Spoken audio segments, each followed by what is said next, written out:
Assalamualaikum warahmatullahi wabarakatuh.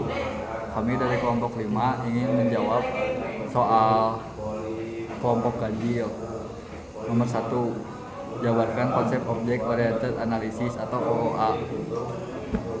Konsep Object Oriented Analysis atau OOA adalah tahap awal dalam pengembangan perangkat lunak yang bertujuan untuk menganalisis sistem dengan pendekatan objek. Pada tahap ini kita belum menulis kode, tetapi kita mencoba memahami masalah yang diselesaikan dengan cara mengidentifikasi objek-objek yang terlihat di dunia nyata. Dalam OOA, sistem dipandang sebagai kumpulan objek yang saling berinteraksi. Setiap objek memiliki atribut atau data, misalnya nama dan umur, dan perilaku atau metode atau fungsi, misalnya belajar atau mengajar. OOA membantu kita untuk memahami kebutuhan sistem, menentukan struktur awal program, mengurangi kesalahan sebelum masuk ke coding. Intinya, OOA adalah proses mencegah masalah menjadi objek yang lebih kecil dan mudah dikelola.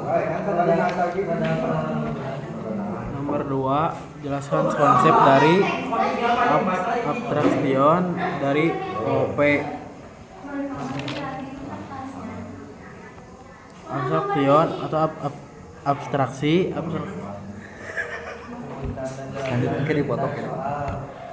Abstraction adalah konsep dalam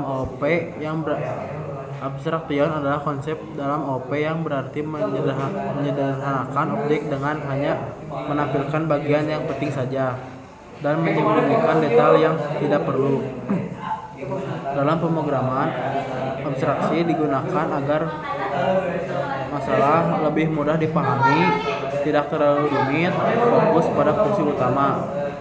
Dalam OOP, pengguna hanya melihat interface atau tampilan luar. Detail implementasi disembunyikan di dalam kelas.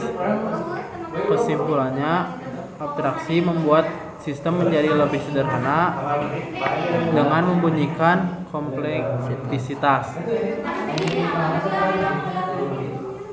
Pewarisan inheritance dan OOP. Pewarisan inheritance adalah konsep di mana sebuah kelas dapat mewarnai sifat dan perilaku dari kelas lain. Kelas yang memberi warisan disebut parents, sedangkan yang menerima disebut child. Tujuan inheritance menghindari penulisan kode, mempermudah pengembangan program, membuat struktur pemrograman lebih terorganisir. Kesimpulannya, inheritance adalah cara agar suatu kelas bisa menggunakan kembali fitur dari kelas lain. Lanjut nomor 3, sebutkan dan jelaskan perintah SQL atau DML dalam JDBC. Perintah SQL atau DML dalam JDBC adalah bagian dari SQL yang digunakan untuk mengelola data di dalam database, bukan struktur tabelnya. Perintah utama DML meliputi 1. Insert untuk menambahkan data baru ke dalam tabel. 2. Select untuk mengambil atau membaca data dari database. C. Update untuk mengubah data yang sudah ada. 4. Delete untuk menghapus data dari tabel. Yang terakhir atau keempat adalah berikan salah satu contoh perintah DML JDBC.